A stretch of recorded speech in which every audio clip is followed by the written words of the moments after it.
오늘 말씀은 삶의 어려움마저 이해케 되는 신앙의 유일한 근거라는 제목입니다. 오늘은 욥이 겪는 고난을 통하여서 하나님이 우리 삶 가운데 능동적으로 개입하심에 대해 알아보면서 고난의 의미를 우리가 재조명해 보고자 합니다. 우리는 성경을 통하여 하나님이 우리를 얼마나 사랑하는지를 잘 알고 깨달았습니다. 이러한 사랑이 그러기에 우리의 신앙의 유일한 근거임을 잘 알고 있지요. 우리 삶의 어려움들, 단순히 우리를 어렵게 하는 장애물이라고 우리는 여기지 않습니다. 분명 그 과정을 통하여서 하나님께서 우리를 성숙시키시고 깨닫게 하시는 축복의 통로임을 우리는 성경 메시지를 통하여 늘 한층 더 새로이 더해가는 은혜를 누리고 있는 것입니다. 오늘 메시지는 하나님과의 관계에 있어서 그렇다면 어려움이라는 것, 이 고난이라는 것, 우리가 어떻게 이해하고 받아들여야 하는지에 대해서 우리가 함께 말씀을 나누고자 합니다. 오늘 본문 말씀 이전에 사실 40장 말씀을 좀 읽었어야 되는데 시간 관계상 읽지는 못했습니다. 40장 15절 그 후반절을 보면은 소같이 풀을 먹는 베헤못이라는 것이 나옵니다. 베헤못은 하마입니다. 하마. 그 등치 크고 입이 큰 하마. 그리고 41장 1절 오늘 우리가 처음에 읽었던 악어라고 나와 있는 리오야단이라고 등장합니다. 이것이 굳이 성경에 왜 기록되어 있는지가 또 그것을 이유를 알면 이런 뜻에서 욥기에 기록되어 있구나 우리는 알게 될 것입니다. 통상적으로 이것은 괴물로 보시면 됩니다. 등치가 크고 무서운 동물로 생각하시면 됩니다. 이 베헤못, 리오야단이라는 이 하마와 악어가 등장하게 됩니다. 거칠고 큰 짐승, 무서운 짐승, 이것을 통하여서 욥에게 묻는 것이죠. 너가 이런 것들 감당할 수 있겠느냐? 우리 감당 못합니다. 어제 제가 어느 동영상을 봤더니 코뿔소가 아프리카 어느 그 시골 동네에 등장해가지고 차를 막 뒤집어 버려요. 그 뿔로. 어마어마한 힘입니다. 우린 당장 개 한 마리가 우리를 쫓아와도요, 무서워서 도망칠 것입니다. 큰 짐승이 나타나면 우리는 사실 이길 힘이 없습니다. 41장 5절 너가 어찌 그것을 새를 가지고 놀듯 하겠느냐. 그 어마어마한 짐승들을 우리가 능히 감당하지도 못하고 같이 놀 수도 없죠. 마음대로 할 수 있는 게 인생 살아보니까 많습니까? 적습니까? 적습니다.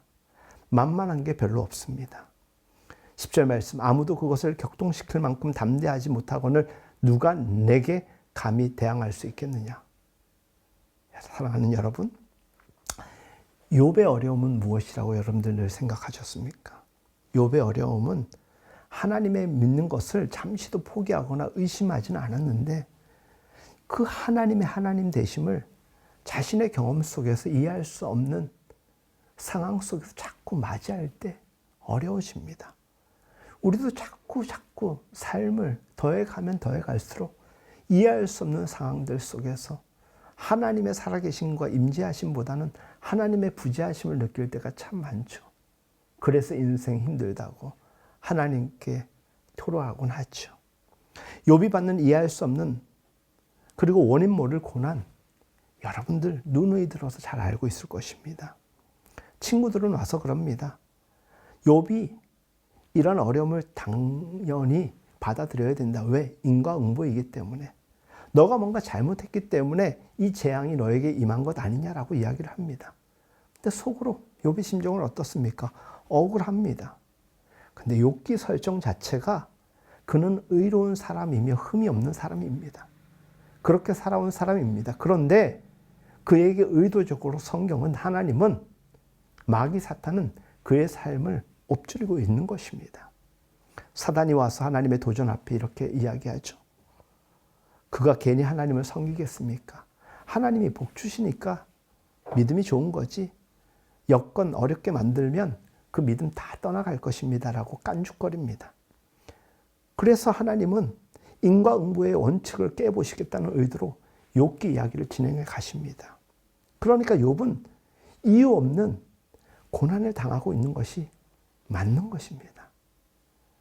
어쩜 우리도 욥의 심정으로 살아가면, 그래서 하나님께서 우리를 통하여서 분명 드러낼 만한 크고 놀라운 진리가 있겠거니 생각하면 기대할 수 있는데, 억울해하고 분노하면 우리에게 더해지는 유익은 전혀 없는 것입니다.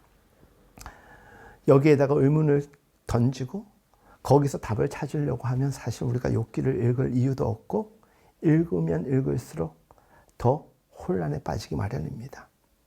욥 스스로도 그랬습니다. 하나님의 통치를 벗어난 일은 있을 수 없는데 이 말도 안 되는 일이 왜 현실에서 일어나느냐는 것입니다. 우리도 도통 이해할 수 없는 갑작스러운 비보와 그 다음에 어려움 속에서 얼마나 괴로운 날들이 있었습니까? 욥기의 설정 자체가 인간으로서 이해하고 싶지 않은 부분들로 아주 꽉 차 있습니다. 그런데 하나님이 폭풍우 속에서 나타나셔서 이 욥의 질문 가운데서 답하시는 것입니다. 힘들어하는 우리들에게 하마와 악마를 끌어들이시면서 사실 너는 힘든 인생이야. 연약한 인생이야. 근데 우리는 때로 생각하죠. 다 잘할 수 있는 것 같고 내 능력이면 세상에 풀지 못할 문제가 없을 거라고 생각합니다. 근데 욥기 설정을 통하여서 우리에게 주는, 욥을 통하여서 얻게 되는 지혜는 우린 다 할 수 없다라는 거예요. 그렇게 우리는 능력이 없는 존재라는 것이에요. 이 능력이 없다라는 것은 비교의 대상에 있어서 하나님과의 비교입니다. 하나님 앞에서 우리는 그런 존재라는 거예요. 그런데 하나님께서 능력 주시는 우리는 또 절대적으로 하나님의 보호하심과 축복 속에서 놀라운 능력의 소유자입니다. 그런들 우리가 교만해서는 안 되고, 그럼에도 겸손하게 살아가야 되는 것은 우리의 비교가 하나님은 아니지만 하나님을 빗대어 봤을 때 우리는 연약하고 낮은 존재일 수밖에 없기 때문에 겸손해져야 되는 것은 당연한 것입니다. 너가 악마를 너 마음대로 노리개 같이 주무를 수 있느냐? 그럴 수 없다는 것입니다. 그걸 주무를 수 있는 분은 딱 한 분, 누구? 하나님밖에 없는 것. 너를 지었듯이 그것들도 내가 지었으니 내 마음대로 할 수 있는 것인데 너는 자꾸 이기려고 한다. 우리 세상에서 되지도 않는 일 이겨보려고 얼마나 박박 우겨댈 때가 많습니까? 너에게 일어난 고난 너가 물리칠 수 있는 것 같아? 너에게 일어난 그 이유 없는 재난을 너가 해결할 수 있을 것 같아? 너가 하마와 악마를 장난감 다루듯이 할 수 없듯이 그렇게 이야기하는 거예요. 이것은 하나님이 우리를 무시하는 것이 아니라 겸손해지며 주의 능력을 의지하라는 말씀이에요. 그 괴물을 하나님께서 만드셨고 하나님이 얼마든지 자기 손 안에서 그 피조물을 갖고 부릴 수 있듯이, 그런데 나는, 여러분들은 그렇게 할 수 있다 없다? 없다라는 것을 일깨우는 것입니다. 우리 인간 입장에서는 아니, 태초에 창조하실 때 아예 하마, 악마, 악어 같은 것 만들지 않았었으면 말이 달라지지 않겠습니까? 라고 얘기하지만 하나님의 창조에 있어서 의미 없는 존재는 없습니다. 그것이 우리 인간에게 불행을 주고 고통을 줄지언정 하나님의 섭리 가운데 뜻하심이 있다라는 것이에요. 그리고 우리는 그 가운데서 인생의 섭리를 하나님께 방점을 찍고 해석하고 풀어가는 사람들인 것입니다. 시편 8편에 보니까 여호와 우리 주여, 주의 이름이 온 땅에 어찌 그리 아름다운지요. 다윗의 고백인데 다윗의 삶을 생각하면 그가 이런 고백을 할 수 있는 것이 놀랍지 않습니까? 다윗처럼 애처롭고 정말 사경에서 그의 삶을 유지했던 것, 우리의 삶을 비교해 보면 우리는 정말 비교 대상도 못 됩니다. 그런데 그는 그 어려움 속에서도 하나님의 도우심을 입으며 이와 같은 고백을 했던 것이에요. 이게 은혜 입은 자의 고백인 것입니다. 주의 대적으로 말미암아 어린 아이들과 젖먹이들의 입으로 권능을 세우시며 이는 온수들과 보복자들을 잠잠하게 하려 하심이니라. 주의 손가락으로 만드신 주의 하늘과 주께서 베푸신 달과 별들을 내가 보니 사람이 무엇이기에 주께서 그를 생각하시며 인자가 무엇이기에 주께서 그를 돌보시니까. 가끔은 이 다윗의 시를 읽으면 읽을수록 정말 놀라움을 금할 수 없습니다. 어떻게 이런 고백을 할 수 있을까? 이 시를 통하여 우리는 그런 생각을 하게 되죠. 인간이 얼마나 존귀한 존재인지. 제가 보잘것없는 존재이고 무능력한 존재라고 하지만 하나님이 만드신 우리들이기에, 그리고 우리들을 위하여 독생자 예수를 십자가에 못 박아 대속죄로, 대속구주로 삼으셨을 정도로 하나님은 우리를 극진히 생각하시는 거예요. 우리 인간은 놀라운 존재들입니다.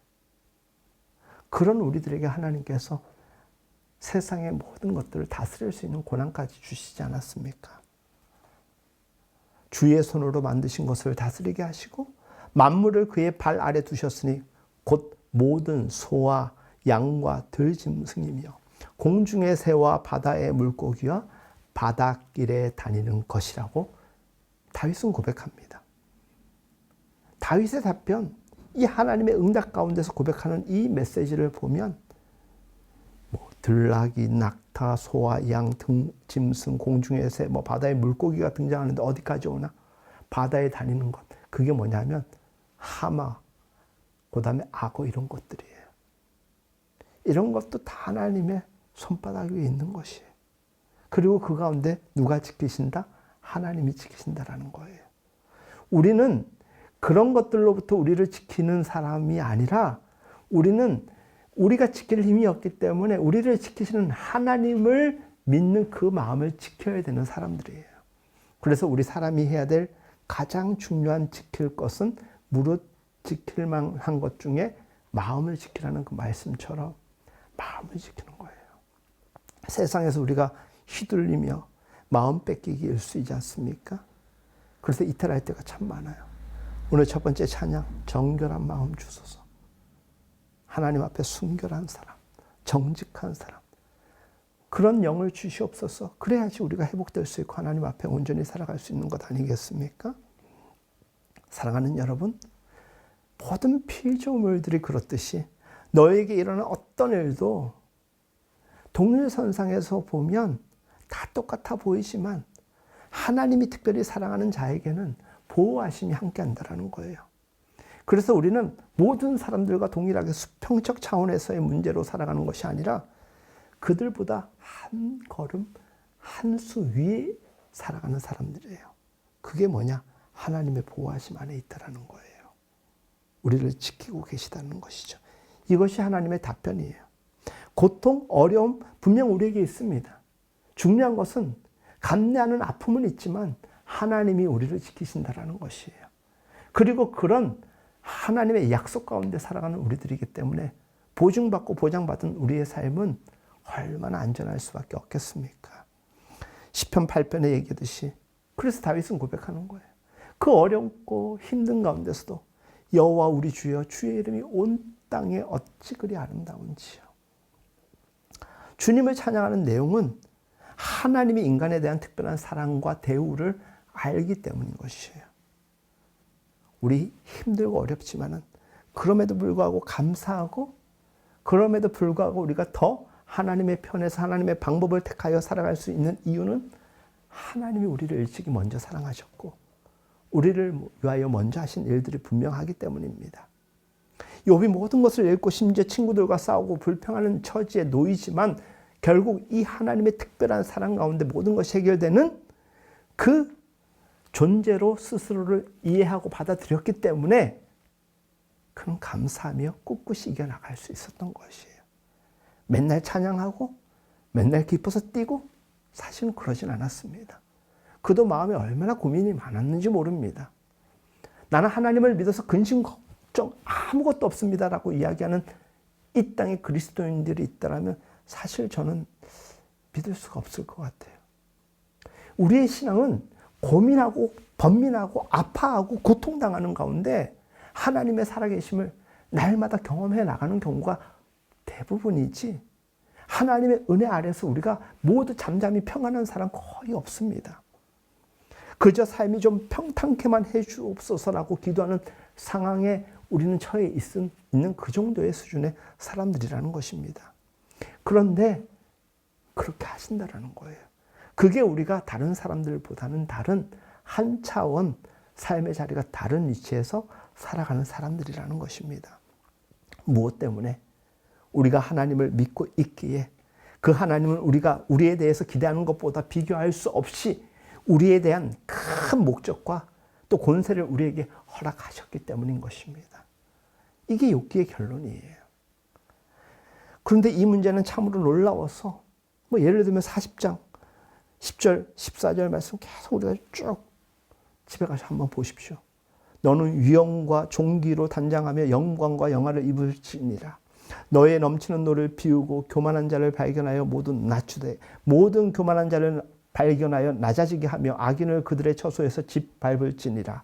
그들을 함께 진토에 묻고 그들의 얼굴을 싸서 은밀한 곳에 둘지니라. 그리하면 내 오른손이 너를 구원할 수 있다고 내가 인정하리라.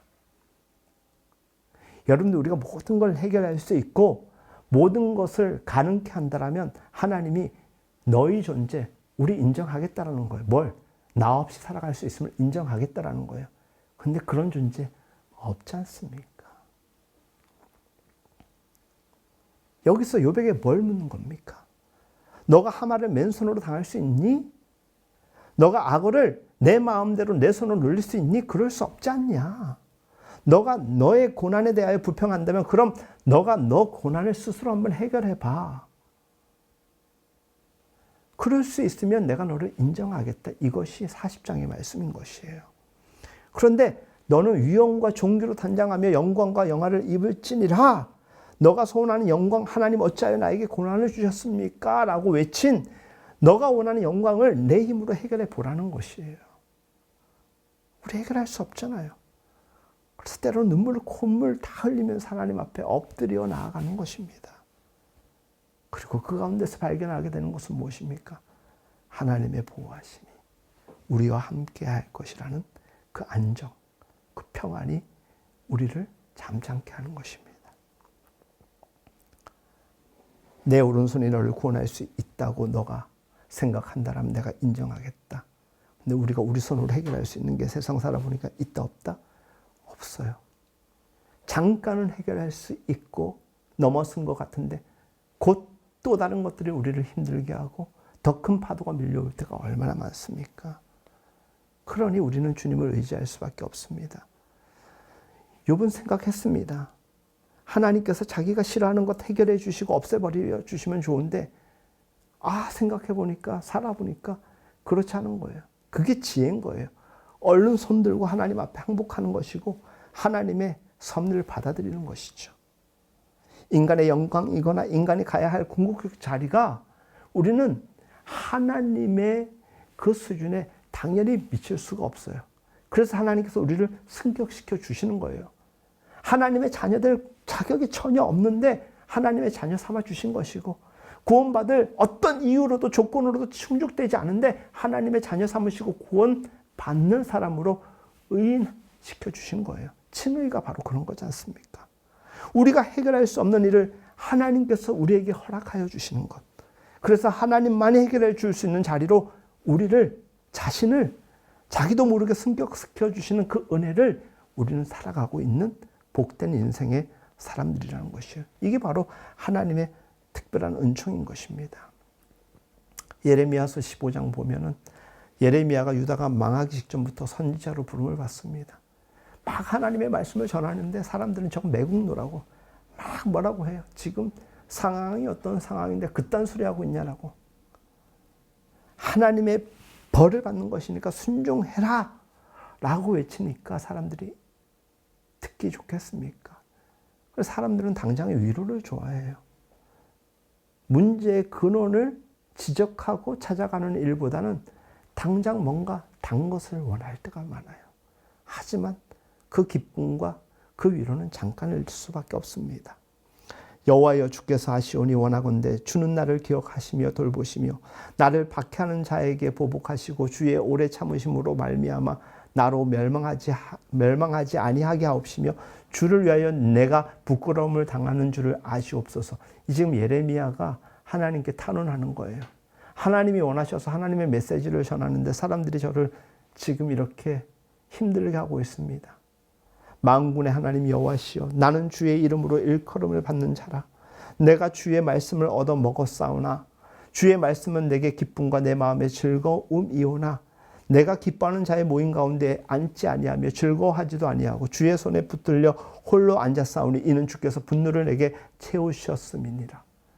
이제는 감당할 수 없다라는 것이에요. 나의 고통이 계속하며 상처가 중하여 낫지 아니하면 어찌 됨이니까. 주께서는 내게 대하여 물이 말라서 속이는 신에 같으시리까. 뭐 이런 거죠. 하나님, 나를 선지자로 세워놓고 붙들어 주시지도 않는 것 같고 그건 내버려 두시는 것 같습니다.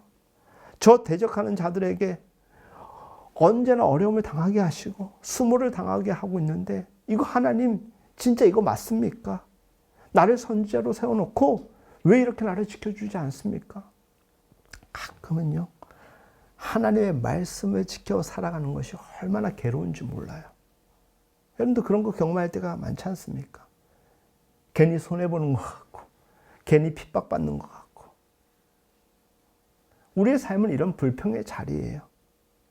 이 불평의 자리를 토로하지 아니하고 습관적으로 언어화하지 않고 되뇌이면서 그 섭리 가운데서 묵묵히 신앙의 삶을 살아가는 것이 신자의 삶입니다. 왜? 우리에게 그것이 살아가는 방식임을 예수님께서 우리에게 먼저 보여주셨지 않습니까? 정말 믿음의 복된 삶이고 영광된 삶이라면 예수님이 그렇게 살지도 말으셨어야 되고 고통, 비난, 조롱, 십자가형 받지 말으셨어야 되죠. 근데 세상은 진리를 토해내고 있습니다. 거부합니다. 우리 믿는 자들은 그 거부하는 세상에서 진리를 지키는 사람들, 지키는 것. 그래서 찬양 부를 때나 오늘 설교 초반에도 마음을 지키는 것, 그 표현을 사용한 것입니다. 예레미야 너무 힘든 겁니다. 도리어 하나님의 일을 하였더니 수치와 고난을 당하게 하시면 이거 누가 이걸 감당하겠습니까? 라고 이야기하는 것입니다. 근데 하나님께서 그런 삶을 살았던 예레미야의 삶을 높이십니다. 반항적인 자기 연민의 상태에서 돌아서기를 하나님이 촉구하는 장면처럼 보입니다. 욥기의 결론은 무엇이냐? 억울합니다. 하나님 너무하십니다. 이게 인생의 주로 할 수밖에 없는 대사일 수도 있다는 것을 인정하라는 것입니다. 우리가 믿으면 하나님이 함께 하시면 그런 이야기 전혀 안 하고 사는 게 아니라 마치 그럴 수도 있다라는 것을 인정해 버리시는 것이죠. 그런데 여러분, 하나님은 결코 우리에게 너무하시지 않는 분입니다. 하나님의 우리를 향한 목적이 분명합니다. 다만 하나님의 방식을 우리가 원하는 것대로 타협해 주지 않아서 우리가 때로 힘든 일일 뿐이지, 좀 깜깜해 보일 뿐이지 동굴이 아니라 터널이라는 것이에요. 끝내 뚫고 나아가게 하신다는 것입니다. 하나님의 이 굳은 이 마음으로 하나님의 섭리를 이끌어 가시기 때문에 우리가 때로 지칠 때도 있는 거예요. 근데 하나님께서 견인하시고 분명한 명제를 우리에게 허락하여 주셨지 않습니까? 내가 너희를 사랑한다. 내가 너희를 포기하지 않는다라는 것입니다. 그러니 늘 말씀드리듯이 예수 믿는 것 쉽지 않습니다. 오늘 여러분들 이 자리에 매 주일마다 당연히 나오는 주일 예배니까 나왔다라고 이야기할 수는 있겠지만 아니죠. 아침에 여러분들 피로를 이겨내면서 이겨나는 것부터 시작해가지고 뭐 주일 하루 좀 푹 쉬었으면 좋겠는데 바리바리 챙겨서 또 교회 나오는 것 어느 것 하나 쉽지가 않습니다. 믿지 않는 자들 가운데서 살아가면서 믿는 자의 삶의 방식을 취하면서 살아가는 것 얼마나 어렵습니까?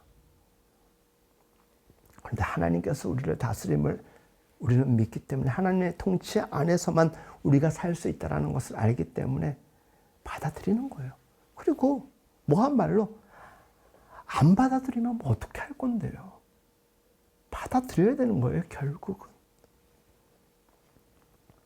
그런데 그 모든 것이 누구를 위해서다? 우리를 위해서라는 것입니다.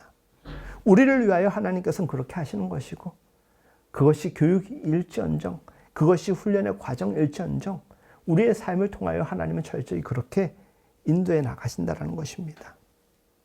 우리 기독교 신앙을 고백할 때마다 우리는 예수님을 믿습니다. 그 말이 뭡니까? 예수님이 살아가신 그 삶을 우리도 살겠습니다. 그거 아닙니다. 예수님이 나를 따라오너라.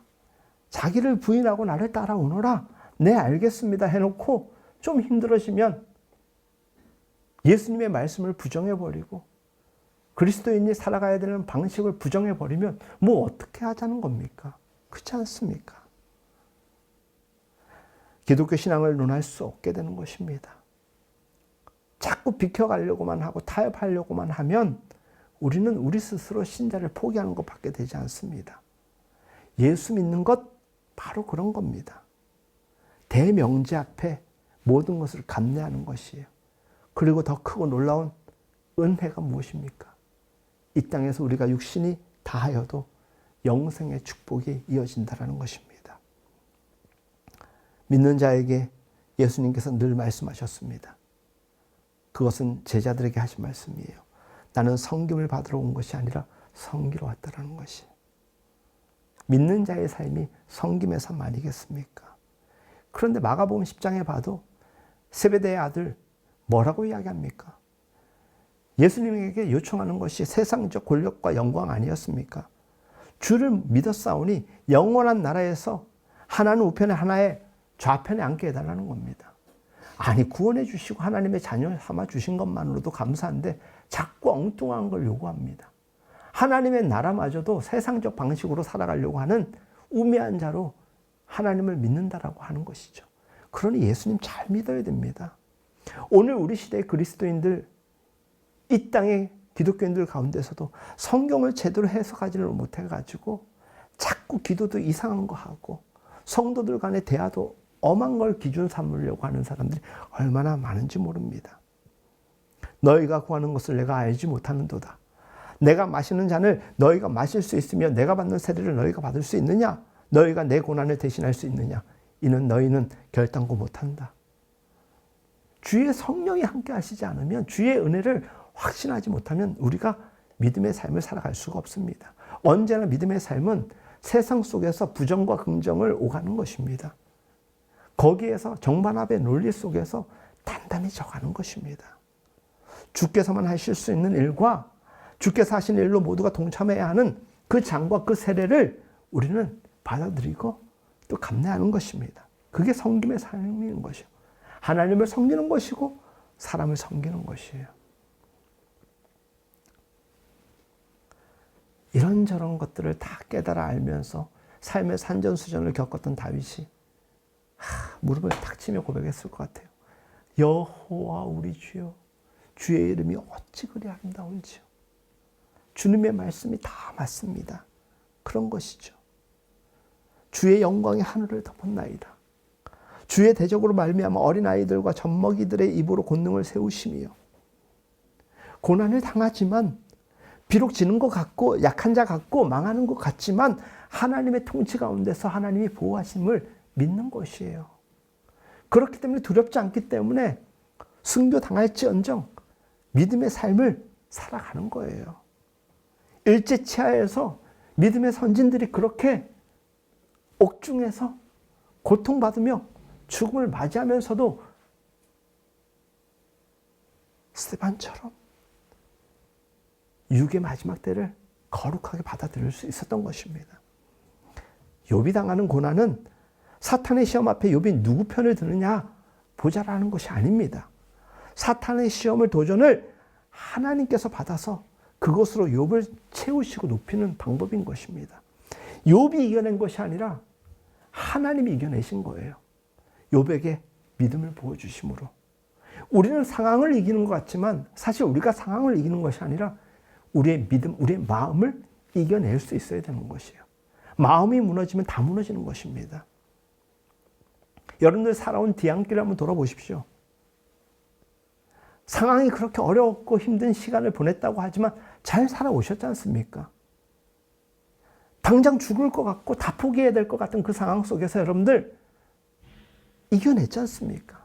하나님이 함께 하셨고 여러분들이 그 주신 은혜를 믿고 소망 가운데 살았기 때문에 오늘 이렇게 살아가는 것 아닙니까? 근데 상황으로만 보면 결과물이 좋지 않아요. 우리는 그런 결과물에 치중하는 삶의 사람이 아니라는 거예요.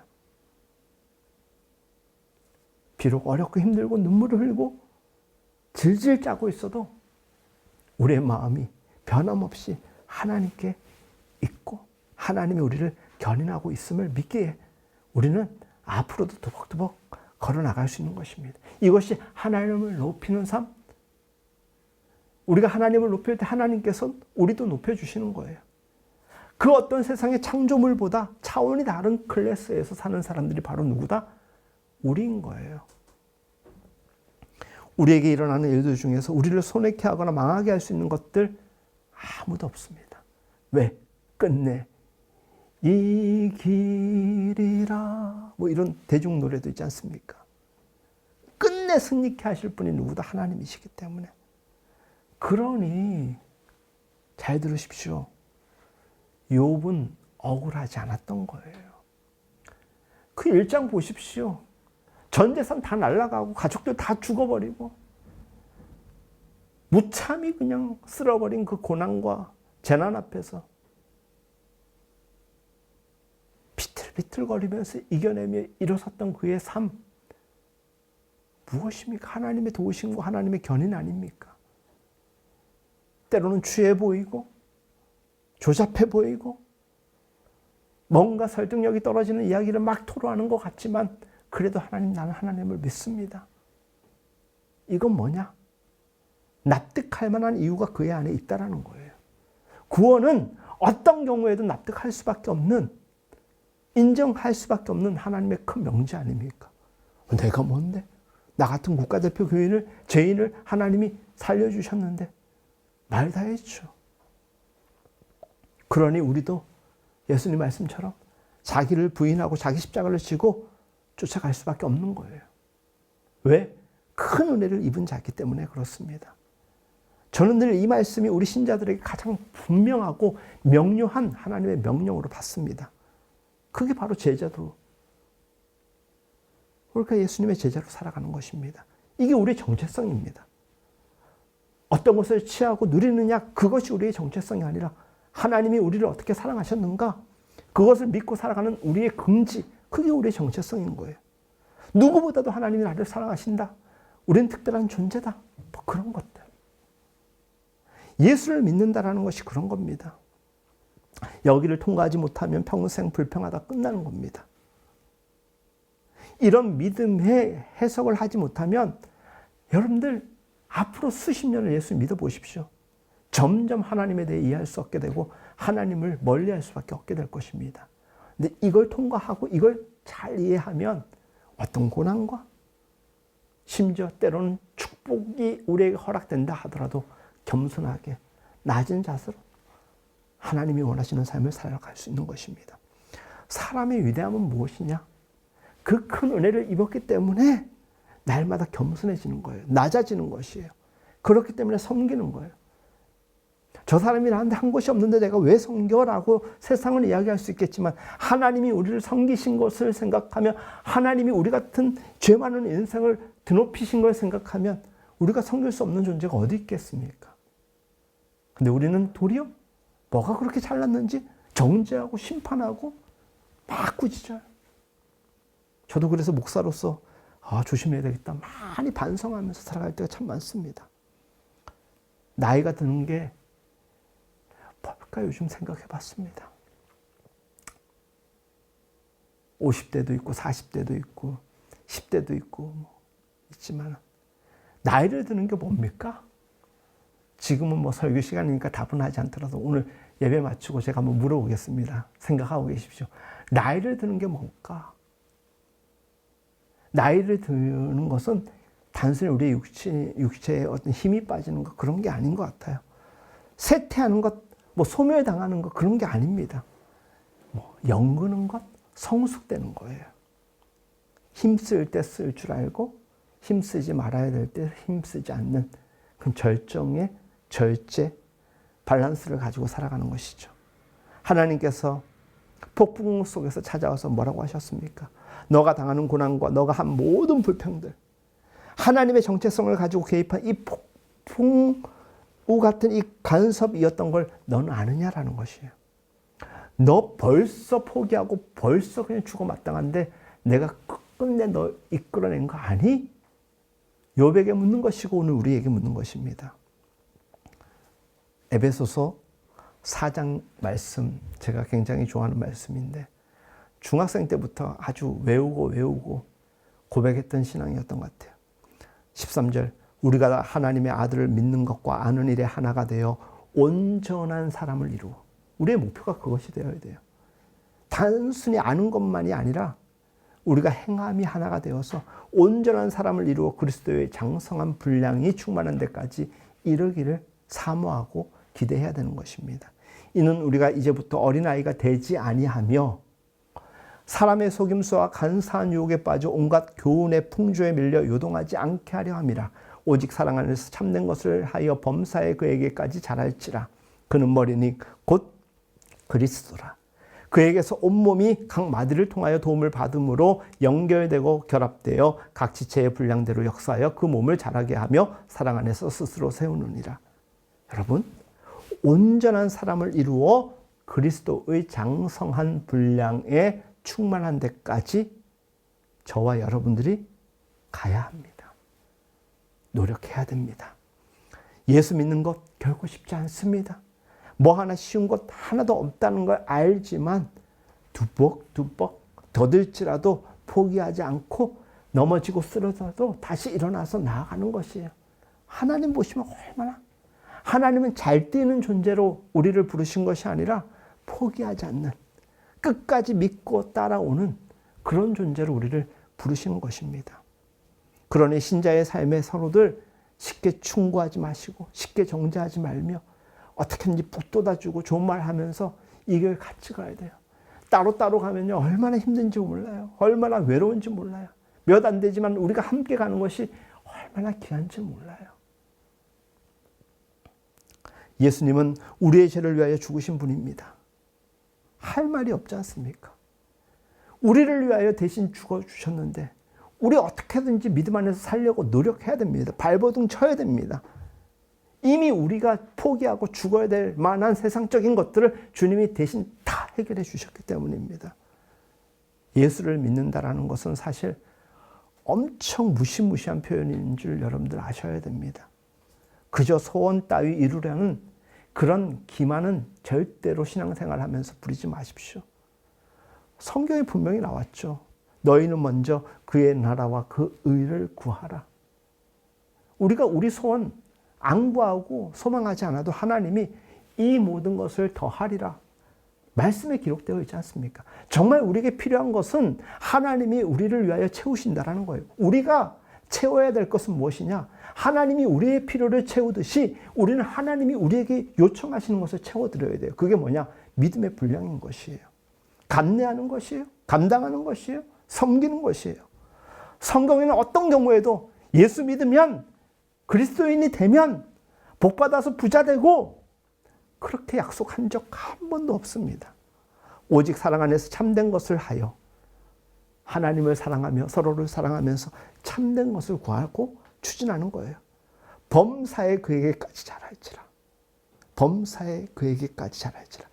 기다리다 보면 알아서 잘 자랍니다. 때로는 자식 걱정 때문에 밤낮 잠 못 이루는 날들 있지 않습니까? 그런데 벌써 1년이 지나고 2년이 지나면서 이만큼이나 큰 겁니다. 여전히 갈증남이 있고 해결해야 될 과제가 있겠지만 사람은 다 그렇게 커가더라고요. 하나님이 나를 사랑한다는 것이 스스로 확인되지 않으면 우리는 신자의 삶, 십자가의 길을 절대로 못 걷습니다. 모든 가치가, 모든 동력이 하나님이 나를 사랑하신다는 것이 확인되면 모든 것을 뛰어넘을 수 있습니다. 하지만 이것이 확인되지 않으면 어떤 경우에도 어떤 것도 우리는 견딜 수가 없습니다. 그러니 하나님이 나를 사랑하신다라는 것, 어떤 어려움과 재난과 고난과 고통, 욥의 버금가는 그런 시련이 온다 할지라도 하나님 나를 사랑하신다 생각하면 그 어떤 삶의 어려움마저도 이해가 되는 것이에요. 그 삶의 유일한 근거가 무엇이냐? 하나님은 살아계시고 그 살아계신 하나님이 우리를 사랑하신다. 우리를 포기하지 않고 계신다라는 것입니다. 욥이 그걸 배운 거예요. 그 배운 것을 기록한 책이 욥기이고 우리에게 일러주는 것입니다. 내가 당하는 모든 일이 하나님이 나를 변함없이 사랑하사 타협하지 않는 그의 신실하심으로 우리를 이끄신다. 이걸 배우는 것이죠. 예수 믿는 게 다른 게 아니에요. 하나님의 신실함을 믿는 것이에요. 변함없으심을 믿는 것이에요. 엉뚱한 소리 할 수도 있을 것 같은 우리의 삶 아닙니까? 그래서 우리는 이야기할 수 있어요. 하나님 도대체 뭐 하십니까? 하나님 살아계신 거 맞습니까? 이야기할 수 있어요. 욥도 그 생각했겠지요. 하지만 그거는 단순한 아주 짧은 푸념으로 그쳐야 되는 것이 그것이 우리의 신념이자 믿음은 아니지 않습니까? 하나님이 우리와 함께 하십니다. 성경은 하나님의 성품과 방향성에 대하여 일관성 있게 우리에게 펼쳐주십니다. 그러니 여러분, 하나님이 나를 사랑하신다라는 것이 이토록 우리에게 유일한 명예고 자랑이 아니라면 더 이상 신앙생활을 우리가 이어갈 수가 없듯이 이제 우리가 예수를 바로 믿고 예수를 바로 확신하며 우리가 욥처럼 이겨내는 유익과 보람을 날마다 풍성하게 간증할 수 있기를 기대하면서 주님의 도우심을 구하시기를 바랍니다.